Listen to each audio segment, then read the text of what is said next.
Alrighty, this evening I have someone very special with me. I have Joe Tett. Joe is a Las Vegas and Los Angeles based cinematographer. He specializes within the video production sector. He does look to branch off and make independent films of his own. Right now he has experience with a myriad of different clientele. I've seen him just completely progress and grow his skill set within VFX, and that's something that's continuing to unfold. He's a one-of-one father, husband, jiu-jitsu practitioner, and he's also an academic instructor. He teaches smart money concepts within the Forex community. Within this, he educates others on how to attain generational wealth. And today he's going to break down some of his process to me. How are you doing today, Joe? I'm amazing. Thank you for having me. Thank you for being here. I'm so excited to talk to you and understand a little bit more of who you are and why you chose the path that you chose. Let's get into it. So firstly, I think it's only right to kind of touch base on why you chose cinematography. What about it called out to you? So, just getting into kind of like my background a little bit. So I was ultimately working door to door, and then I was able to really get an amazing job, like business to business. So pretty much the same thing, but just actually to businesses. And I was always traveling. So I think really what like inspired me was I wanted to capture like what I was seeing on a daily basis. And you and the girls were able to like ride with me. So we were like around some nice areas every once in a while. So ultimately, once I was able to purchase my camera, I feel that was my first goal. But once I started like really playing with the camera, I was able to like see it was like my like creative outlet. I was really able to like not personify, but I guess personify my creative mind.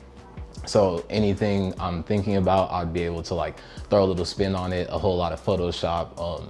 And that kind of leads me into now to where like before I was really mainly pictures, mainly a lot like of landscape, but now I'm big into telling the story and capturing like people's stories. So yeah, ultimately that, I guess that kind of like is what's got me into cinematography, but more so just the ability to showcase and to bring out emotion in others. That's the difference between like a videographer and a cinematographer to me. Absolutely. And that being said, do you feel that you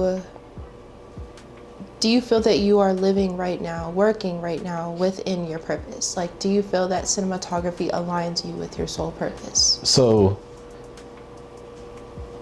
when I first thought about this, I kind of said no, just because my main purpose is obviously to provide for you and the girls. I really like feel my like big purpose was to like teach and to inspire, but really I'm starting to realize being creative and being able to showcase my creativity and like to motivate is really kind of like my third tier of like my purpose. So definitely.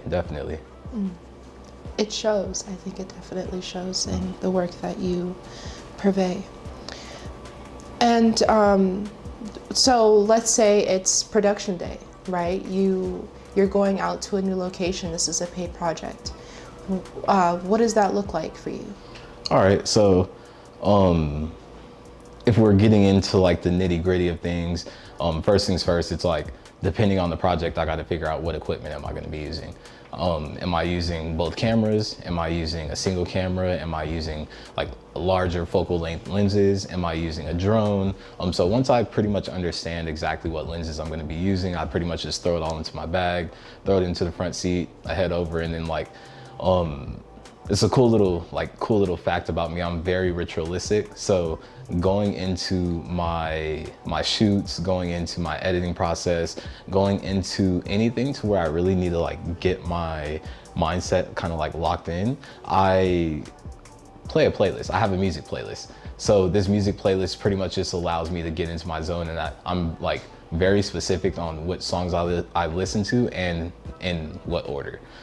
So I listen to my songs, I get myself into my playlist, and once I actually pull up to the location, my first thing is get my camera out and let's start like really identifying the beautiful spots. Let's start identifying the highlights, maybe some B-roll scenes. So now from there, it's really just, okay, well, I guess from there, it depends on what I'm shooting, right? So like if I'm shooting a wrestling tournament, I'm going through, I'm making sure I'm getting small little B-roll scenes, I'm getting shots of the crowd, I'm getting shots of like the venue, whatever the case may be. And then I'm actually shooting the actual tournament or whatever the case may be. I'm shooting the race, whatever.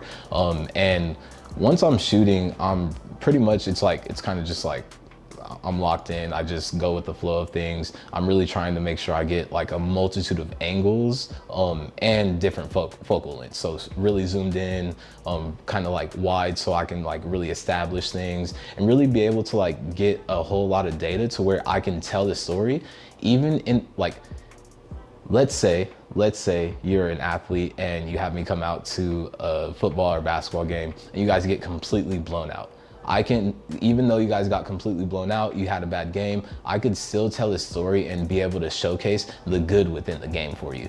So that's really what I enjoy being able to do. And from there, being able to like have all that like content, I take it back home, and the very first thing I do is not export it. I pretty much upload it all onto my hard drive.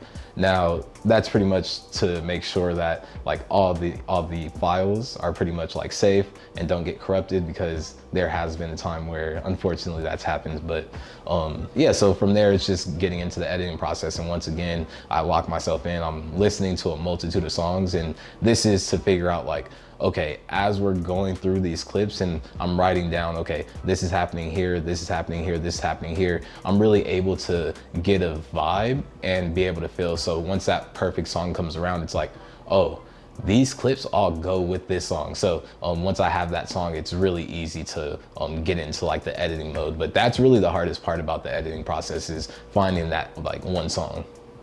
Is there a particular artist that seems to help you get into flow state? Yeah, so Nipsey, Mozzie, like there's some Blast, some Bino, Dom Kennedy, Larry June. There's a multitude of artists, and I'm sure I'm missing some,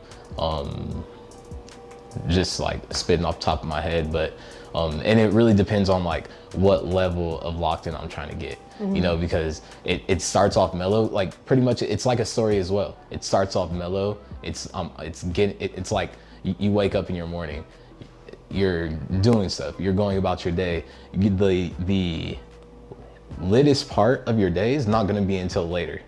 So you're going to gradually work your way up into the littest part. And then after that peak, you're gonna go down, get ready for bed, and finally go to sleep. And that's kind of how I look at the playlist. So like within these songs, like I have some Lil Wayne, and some Lil Wayne's typically it's getting around that peak, you know. I just had to recently add some Kendrick. Kendrick's going crazy. That's around that peak. But yeah, those are some of the artists. And you kind of touched base on this, but do you have a preferred clientele base? So I definitely have a preferred clientele base. Now, if we're just talking about like morals, ultimately just good morals, like good people who enjoy people, people who aren't rude. I'm a people person, but I'm not a people person. And what I mean by that is I love people, but I'm closed off because of how ungenuine people unfortunately are. So I really try to find like those genuine souls, and I like once I find that genuine soul, I love creating content with that person. So that's really like my main goal, is find someone who is as caring as me if possible. Now if we're talking about a little bit more specific, I'm really into like sports videography right now, sports photography right now. So like obviously it's because I've always been into sports, but partially it's because I'm also a parent now. So why that matters is I've been able to see our girls grow, And I'm like, dang, imagine like our girls, they're gonna be 5. So imagine us being able to see them compete in some type of sport when they were like 2 or 3, you know, and then see their growth through it. So myself being able to look back and see myself play basketball, football, track, baseball, soccer, all these different sports, and it would have been so cool to have all that footage right now. So I'm kind of just thinking for like the future heartstrings of people, you know. So like it's not going to be as impactful in the now. Like I might do their video and it might not pull the heartstrings now, but I guarantee you 5, 10, 15 years down the line, they're gonna be like extremely happy that they worked with me. That's a really good perspective, a good way to look at it, because ultimately that's what you're doing. You're documenting, kind of capstoning those important moments for them.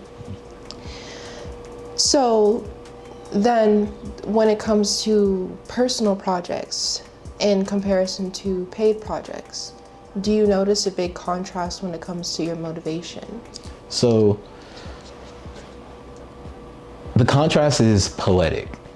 Now, I'm not too hip in the like names of poems, but like what I mean by it's poetic is, you know how there's a poem to where there's like 5 syllables, something syllables, 5 syllables, like 5, 3, 5, 2, or whatever the case may be. Or it's just the shape of the poem to where like this line is longer, this line is shorter, this line is shorter, this line is longer. So like it's poetic in that sense. So where when we're talking about a paid project, it's motivational for sure, more so at the end. Now, what I mean by that is I'm paid for this. So that means there's a deadline. So no matter what, I have to get this done by that deadline. And typically my deadlines are like they're not exactly on this date. It might be like a certain week I want to get it done by, or a certain like weekend. But for the most part, I know I need to get it done no matter what.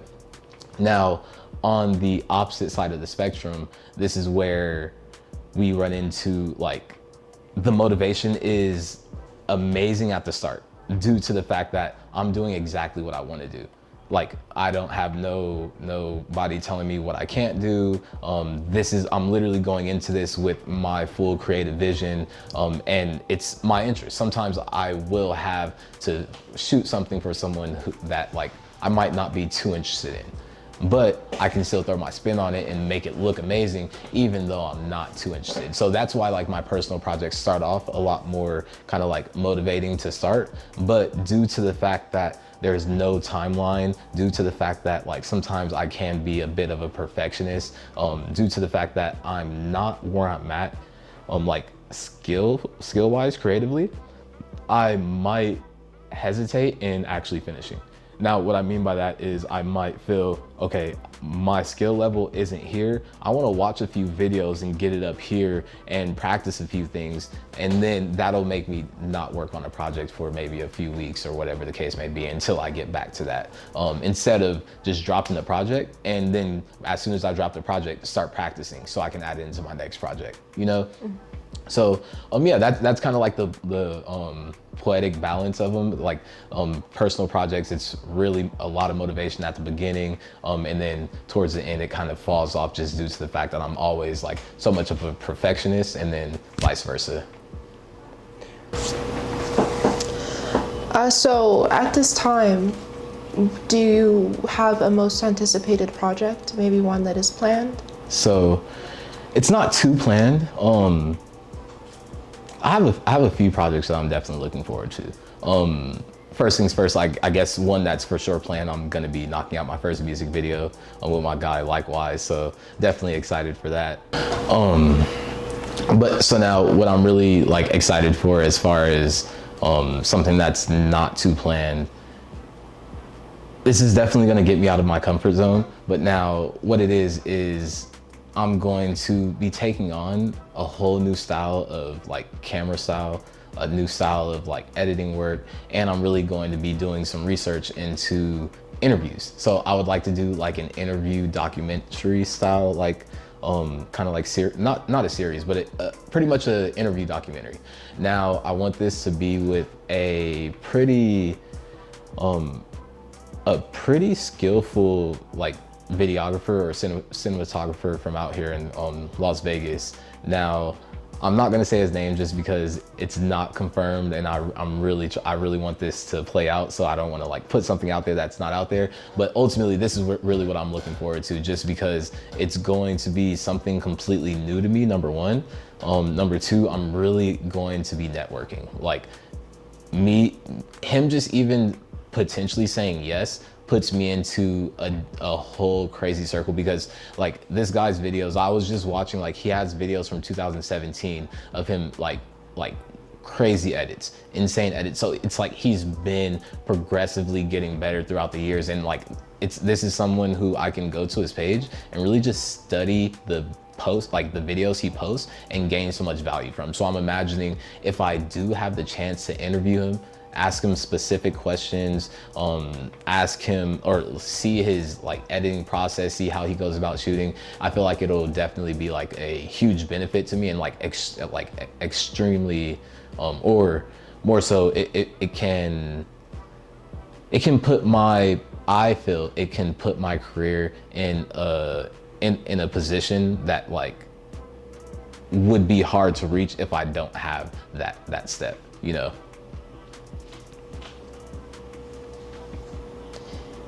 And so what would you declare as your source material? So my source material, now if we're talking about just basic ideas, if we're talking about just basic like where I get my ideas, a lot of times it's just hanging out with you and the girls. A lot of times we're watching movies, we're doing small things like this, we're going about our day, we'll be walking, we'll be like pretty much ear hustling. We're always listening to different conversations and taking the smallest of situations and trying to utilize that as an idea. So I guess like that's my biggest. But now if we're talking about going to a specific place,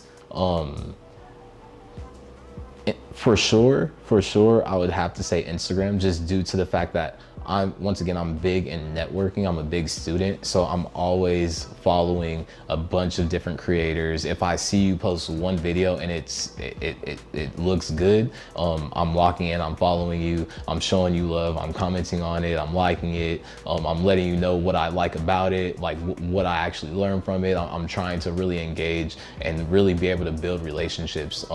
So Instagram for sure. YouTube has to be like a big one for sure, just due to the fact that like how much information. But now a really big one that like I've just locked in with is this creative community. The person who runs it, his name is like EditSun on Instagram. We'll drop it in here, and I would definitely recommend to check it out, because it holds you accountable. You are part of a group of other content creators, an array of different like skill levels. Some people who are just getting started, some people who are pretty elite and up there. So it's really cool, and I pretty much consider myself like right in between both of them. So I feel like I have a lot of space to grow within the community.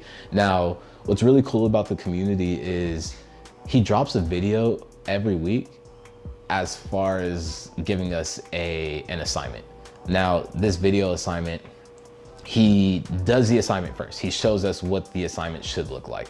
And then he goes through and he shows us exactly how he makes it. He goes through, he shows the camera work, he knocks it all out. He gives us all the little tips. He shows us typically how many takes it takes. He shows us like all the little nuances and details. And then he goes through and he says, okay, let's edit.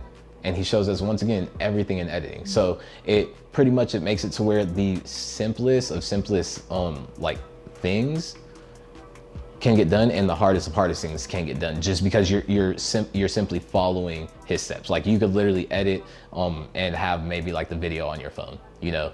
So that's really cool about it. And something else is he has it in levels, to where the first level is like the most basic level. You're gonna copy exactly what he's doing.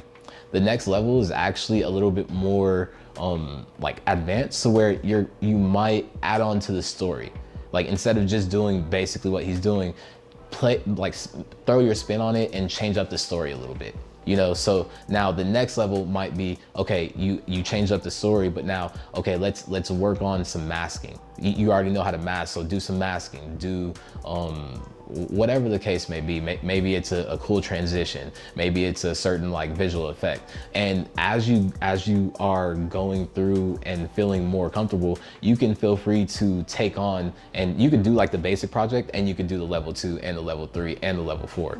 So it's really cool because it gives you, it's ultimately like that platform. It's the steps getting up to where you want to be creatively as a student. So yeah, this community is definitely like a blessing. That's really exciting. I've seen like you get excited about the projects that they have and about trying new things. So how do you show up for creative tasks versus showing up for something technical, such as, you know, you sit at your desk and you're ready to teach somebody, you know, within trading? What's the difference there? So there's definitely a difference between like how I show up for, like, let's say I'm teaching someone compared to actually getting on to edit. Now, the difference I feel just comes from experience though. Now, what I mean by that is when I'm coming to the charts to teach, I don't need anything to lock me in. I can literally sit at the charts, open up trading view, and I'm just locked in. As long as like I could even have you and the girls around doing stuff, but as soon as I lock in, I'm just locked in. I don't know how to describe it. It's like everything, it's just tunnel vision, you know? Now with editing, the process is a little bit more tedious, especially at the beginning. So that's where I have to I have to sit down, maybe smoke a little bit, and really kind of throw on my headphones and start listening to my music, start vibing out. Sometimes before I get into like searching for the song, I gotta play my playlist. You know, get into my mindset. Once I'm in my mindset, I can sit down, start going through the clips, and really start like figuring out, okay, based off these clips, what song am I going to be using? Let me play this random song. Let me play this random song. Let me play this random song. And I'll just go through random songs. I might go through like the top 100 of the week or whatever the case may be. And from there, it's like I'm locked in. But it takes a little bit more for me to get locked in creatively. I think, and once again, it's just based off of how much time I've put in at the charts, you know. Have you ever questioned this path? Sheesh. So I haven't questioned this path in the sense of like me not creating. I'm always going to create, especially since I have my cameras, especially since we have phones, especially like you see my Instagram stories, they're always going to be creative. So I'm always gonna create. And it's really cool. Like we were looking all the way back, like I was making like kind of short films or short videos back in high school or early middle school, you know, like stuff like that. And it's always been something that's been a part of me. So I don't think I've ever doubted that I would stop, but I have doubted like maybe like, am I gonna be able to feed my family with this?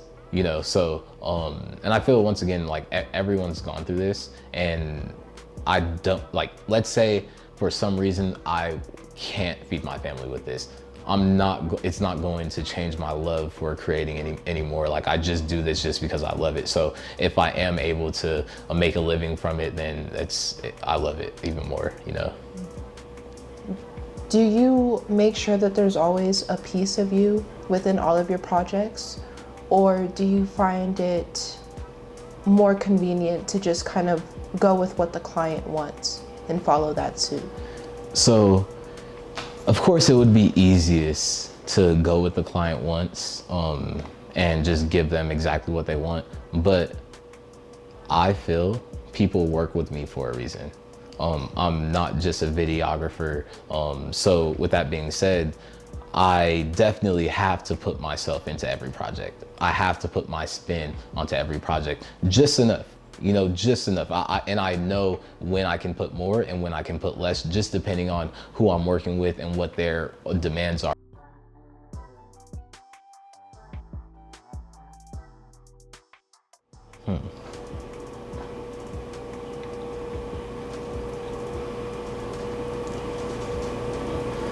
So I got two.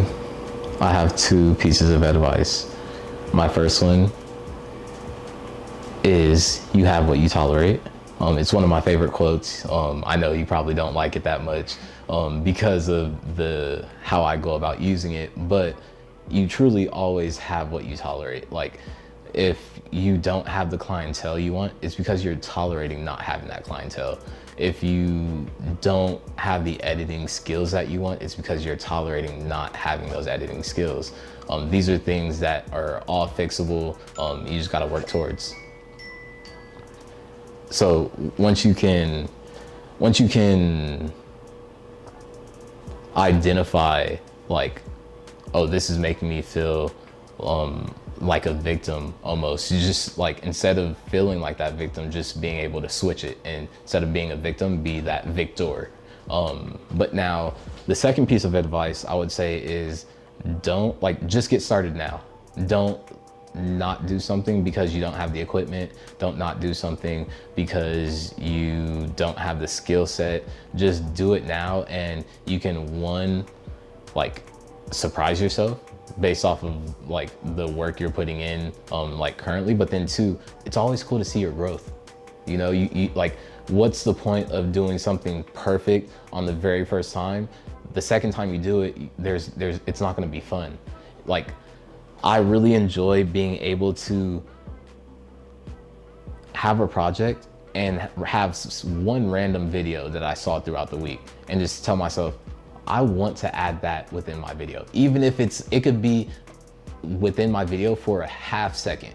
But even though it's that half second, I want to figure out, okay, what else, what can I add? What can I do new into my video? And it ultimately, once again, it allows me to see my progress. So don't shy away from allowing yourself to see that progress. Don't worry about having everything perfect. Like, allow yourself to make mistakes and embrace those mistakes. So then as you grow 5 years, 10 years down the line, you're like, dang, do you remember when I was doing that? It was really cool. And then maybe you could do like a shout out to it down the future, you know, like down the line, you know, and kind of like do something, but throw a spin to where it looks good, you know? So these are all, like, I guess those are two little tips I could give.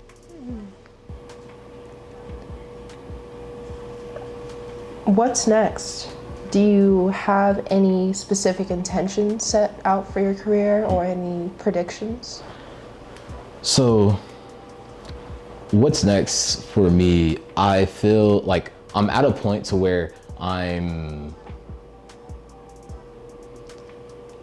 a caterpillar, to where I'm eating up all this information right now. And this is where, like, why I'm uncomfortable, because I'm consistently putting new information into myself, and I'm just going to keep doing it. I'm going to keep doing it until I get full. And eventually, once I get to that point of being full, I'll really be able to sit and think about the knowledge I do have, and I'll be able to hone that. I'll be able to block everything else out and really just be able to take what I know and practice that. And that's what I did within my trading. So this is really what I'm trying to get to where, like, I'm just trying to be the ultimate student.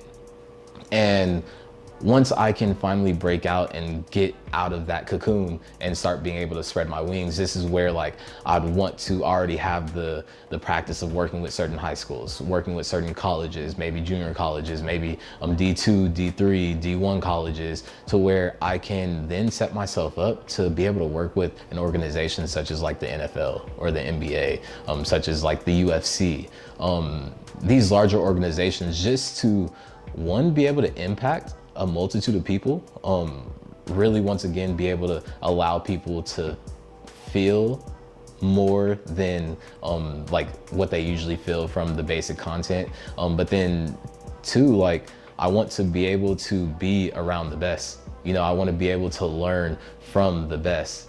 So that's ultimately, I feel like, what's next. I'm just looking to accomplish these small goals to put myself in that position, maybe like 10, 15 years down the line. Alrighty, so you know I have to do it. What are your top 3 favorite films? Sheesh. Top three. So the Book of Clarence was really good. I just watched It that. brought out a lot of emotion in me. Cinematically, it was like, sheesh, I don't even know how to describe it. It was like eating like ice cold watermelon on a hot summer day. Yeah, it was it was extremely refreshing. Like the overall concepts within it were insane. The editing, the visual effects were amazing. So I definitely feel that's got to be my top one, and I just saw that this year, which is really cool. Number two's got to be Beau is Afraid. Beau is Afraid was, once again, it was cinematically pleasing. It was surreal. And one thing about me, I'm sure you've been able to see, but I would like to allow others to see.